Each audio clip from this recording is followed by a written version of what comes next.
একাদশী দ্বাদশী সব কিছু করতে লাগলো। রাজার মনে ভয় হলো, নরোত্তমের বিদ্যাভ্যাস হলো, সর্ববিদ্যায় সুপণ্ডিত নরোত্তম হয়ে একদিন এক অদ্ভুত ঘটনা হলো। প্রতিদিন সে এক ভক্তের অঙ্গনে যায়,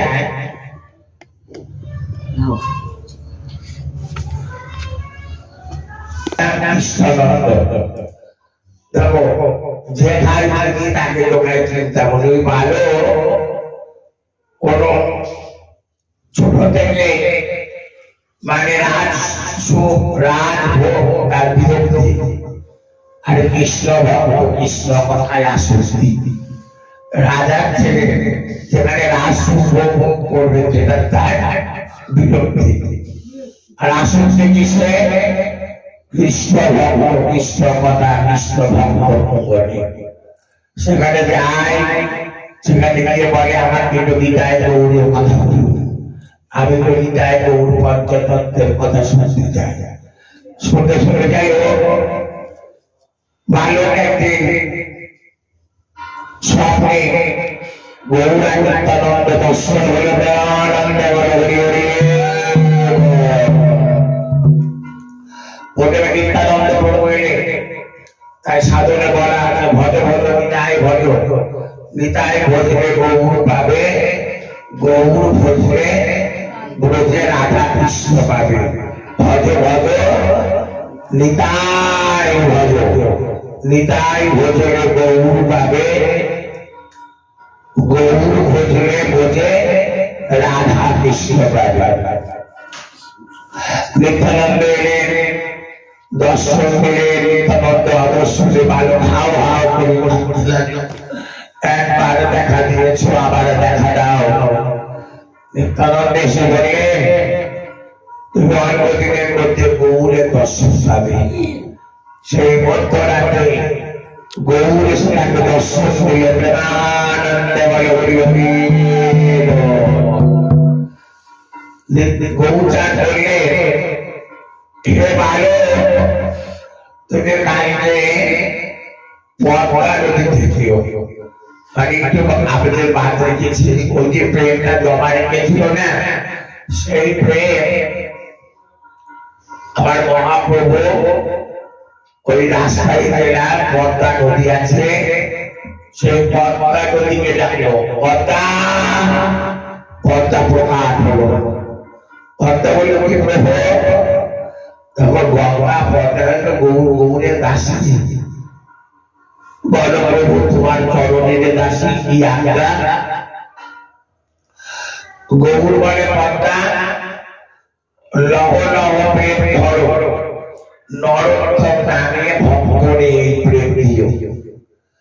তো পদ্মা নদী বলে আমার এই নদীতে আমার এই ঝড়ে কত লোক অবগমন করে, অবগমন মানে স্নান করে। এ নরোত্তম বলে জানিব, তুমি আমাকে নরোত্তমকে বলে আমাকে নরোত্তমকে ছেড়ে যা, এ নরোত্তমকে বলে জানিব।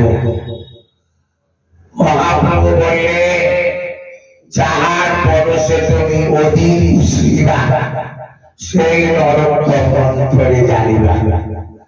যাহার পরশে তুমি আর স্থির থাকতে পারবে না, যাহার পরশে তুমি অধীর বুঝলাবা, সেই নরোত্তম দাস অন্তরে জানিবা। যাই হোক, আজকে মহাপ্রভু বুঝিগত ঠিকঠাক করে রেখেছে, পদ্মাকে আগে দিয়েছে। এবার নরোত্তমকে বলল হে ভালো, তোমার এত প্রেম, আরো প্রেম হবে, তোমাদের আমার কথা আসা। তুমি কালকে পদ্মাতে স্নান করতে যেতে। বারো হরিনাম করতে করতে সংকীর্তন করতে করতে পদ্মা নদী গেছে। যেই পদ্মাতে কষ্ট করেছে, পদ্মা নদী উথাল পাথাল আরম্ভ করেছে। তখন তো বুঝতে পারলো পদ্মা যার পরশে আমি অধিক পুষলাম সেই দিকে নরোত্তম আমার অঙ্গনে আসে। নরোত্তম যখন স্নান করতে নামলে মা পদ্মা এসে প্রেমপাত্র নরোত্তমের হাতে দিল, আর প্রেমপাত্রতে একটা গৌরের দিব্য জ্যোতি নরোত্তমের অন্তরে প্রবেশ করল। নরোত্তম ছিল কৃষ্ণবর্ণ, কৃষ্ণবর্ণ বালক আমার গৌরবর্ণ হয়ে গেল। প্রেমানন্দে বলে হরি হরি ভাবতে পারো আজ থেকে 500 বছর আগে এই আমাদের গোয়ালিয়া রাজশাহী জেলায় হয়েছি। সঙ্গে সঙ্গে গৌর কাঁদতে লাগলো, হা গৌর প্রাণ গৌর গৌরাঙ্গ হে, হরে কৃষ্ণ কৃষ্ণ কৃষ্ণ হরে হরে, হরে রাম রাম রাম হরে। সবাই বলো হরে কৃষ্ণ কৃষ্ণ কৃষ্ণ হরে হরে, হরে রাম রাম রাম হরে হরে। বিদায় গৌর প্রেমানন্দে হরি হরি বল। বালক পদ্মা তীরে নাচছে হাওয়াময় আর গড়াগড়ি চলছে। রাজার ছেলে কি কান্না, ছুটে এলো রাজা কৃষ্ণচন্দ্র, ছুটে এলেন রাজমাতা রানী পদ্মা দেবী। হে বালক কাঁদো কেন, রাজার দুলাল তুমি, অভাব তোমার কিসে, বলো বলো একটু বাঁচাও। মা দেবে বল 50 বাবা দিতে যদি চাও আমাকে প্রাণ গৌরকে এনে দাও। কাকে যাবে প্রাণ গৌর? এইভাবে কাঁদছো কেন মা? আমি প্রেমপাত্র পেলাম, সেই প্রেমপাত্র দিয়ে বহুবর্ণ একটা পুরুষ আমার হৃদয়ের মধ্যে ঢুকে গেল, আমি তাকে খুঁজে পাচ্ছি না। তো কালো কালো ফসা হয়ে গেছে যখন গৌরাঙ্গ এই নরোত্তমকে, এই নরোত্তমের পর নরোত্তমের গান, নরোত্তমের চরিত্র বলছি, এটা মহাপ্রভুর আরেকটা রূপ, মহাপ্রভুর আরেকটা কাহিনী। নরোত্তম মা তাকে বোঝালে, অনেক আলাপ বলে দিয়ে ছেলেকে বাড়িতে আনলেন। বাড়িতে আনলে কি হবে? এই ছেলে কি সংসারে থাকবে? গৌরাঙ্গের বাবা থেকে আর সুন্দরী রমণীর ধন দৌলতে বাধা যায় না বাবা। বাবা তাকে ভয় পেয়ে একদম বন্দি করে রাখলো, কত বন্দি। এ ছেলে তো সংসার ত্যাগ করে চলে যাবে। ভাগবত ভক্ত সঙ্গে আসক্তি, রাজ ঐশ্বর্য, রাজ প্রাধান্য, রাজভোগে বিরক্তি, রাজার দুলাল অবস্থা। ছেলেকে বন্দি করে রাখলে আজকে ছেলে কি হলো? কাঁদতে লাগলো, হে গৌরে আমার ভগবান খণ্ডন করো। এই গানগুলো কেন আসছে? আমার ভবের বন্ধন খণ্ডাইতে পারো। আর পঞ্চবাসী নরহরি আমার এই ভবের বন্ধন মানে আমার এই বন্দি থেকে মুক্ত করো। তো রাজা বিলহামকে জানতে পারলেন ছেলেকে, রাজার ওই জায়গাটার একটা মুসলমান জায়গাটা ছিল, তিনি তাকে দেখার জন্য ইচ্ছা প্রকাশ করলেন, ছেলেকে পাঠাবে।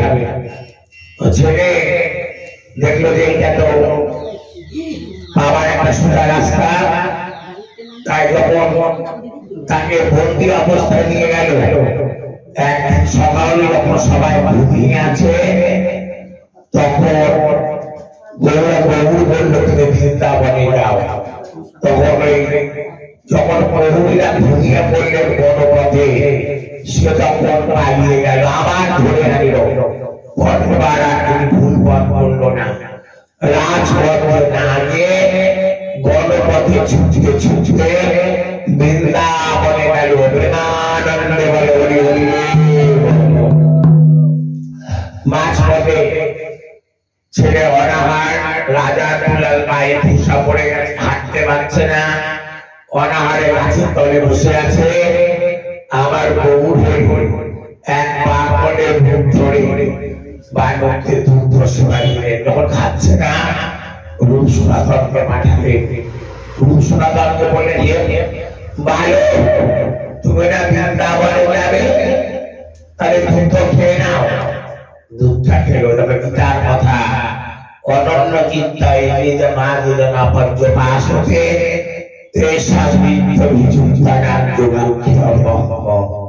ভগবানের চিন্তায় যে থাকে, ভগবান ভাগ্য দুঃখ সব পৌঁছে দেয়। সেখানে খেয়ে ভালো বৃন্দাবনে গেল। লোকনাথ প্রভু দীক্ষা দিতে বলেছিল, লোকনাথ প্রভুকে একটা শিষ্য করবে না। বাধ্য হয়ে লোকনাথ প্রভু যেখানে বাধ্য ক্রিয়া করতে, সেখানে পরিষ্কার করে দিত। একদিন ধরা পড়ে এই কাজকে করে। এরকম বৃন্দাবনের জায়গায় এসেলা করে বললো যাও গঙ্গায় স্নান করে আসুন যমুনায়। তখন একটা শিষ্য বলবে না বলেছিল। নরোত্তমের প্রেমের কাছে লোকনাথ প্রভু হেরে গেলে জীবনে একটাই শিষ্য বলেছিল, সেই লোকনাথকে। গৌর কিশোর মঠে দীক্ষা দিয়ে আর নরোত্তমের কৃপায় লোকনাথ প্রভু রাধারণীর দর্শন পেয়েছিলেন। তারপর তারা অনেক শিষ্য হয়েছিল। তারপরে তিনি লীলা অবস্থান করেছিলেন। আজকে প্রথম এখানে বিশ্রাম হলো।